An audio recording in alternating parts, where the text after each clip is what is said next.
નમસ્કાર, સ્વાગત છે આપનું આરબી ન્યૂઝના કાર્યક્રમ કવિતાના સફરનામામાં. હું અશ્વિન રાઠોડ સ્વયંભૂ.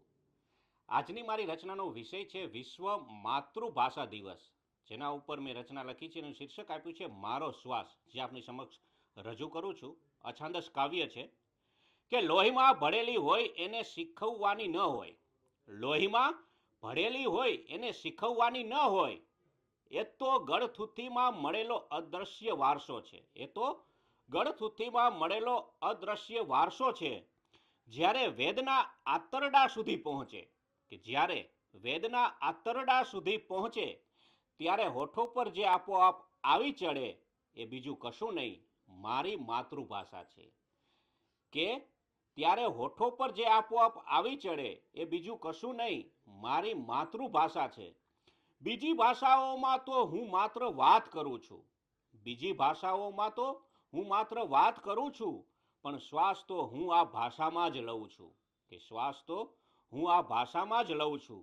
દુનિયા આખી જીતવા ભલે શબ્દો ઉછીના લઉં, દુનિયા આખી જીતવા ભલે શબ્દો ઉછીના લઉં, પણ હારીને જ્યાં આશ્વાસન મળે એ ખોળો મારી માતૃભાષાનો છે. પણ હારીને જ્યાં આશ્વાસન મળે એ ખોળો મારી માતૃભાષાનો છે. અહીં વ્યાકરણના નિયમો કરતા, અહીં વ્યાકરણના નિયમો કરતા લાગણીના લહેકાનું વજન વધારે છે. કે અહીં વ્યાકરણના નિયમો કરતા લાગણીના લહેકાનું વજન વધારે છે. કોઈ શબ્દકોશ જેનો અર્થ ન સમજાવી શકે, કોઈ શબ્દકોશ જેનો અર્થ ન સમજાવી શકે, એવા ખમ્મા અને ઓવારણા અહીં જ જડે છે. એવા ખમ્મા અને ઓવારણા અહીં જ જડે છે. એ માત્ર લિપિ કે અક્ષરો નથી, એ માત્ર લિપિ કે અક્ષરો નથી, એ તો મારા પૂર્વજોના અવાજનો પડઘો છે. એ તો મારા પૂર્વજોના અવાજનો પડઘો છે. મારા હોવાપણાનું એકમાત્ર સ્વયંભૂ સરનામું છે. એ તો મારા હોવાપણાનું એકમાત્ર સ્વયંભૂ સરનામું છે.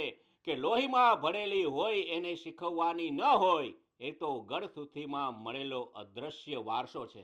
તો આથી વિશ્વ માતૃભાષા દિવસ ઉપર મારી રચના, જેનું શીર્ષક હતું મારો શ્વાસ, જે આજના ન્યૂઝ ઓફ ગાંધીનગરથી પ્રસિદ્ધ થતું દૈનિક અખબાર જૈન ફરિયાદમાં પ્રસિદ્ધ થઈ છે, જે મેં આપની સમક્ષ રજૂ કરી. હું હતો આરબી ન્યૂઝના કાર્યક્રમ કવિતાના સફરનામામાંથી અશ્વિન રાઠોડ સ્વયંભૂ. નમસ્કાર, અસ્તુ.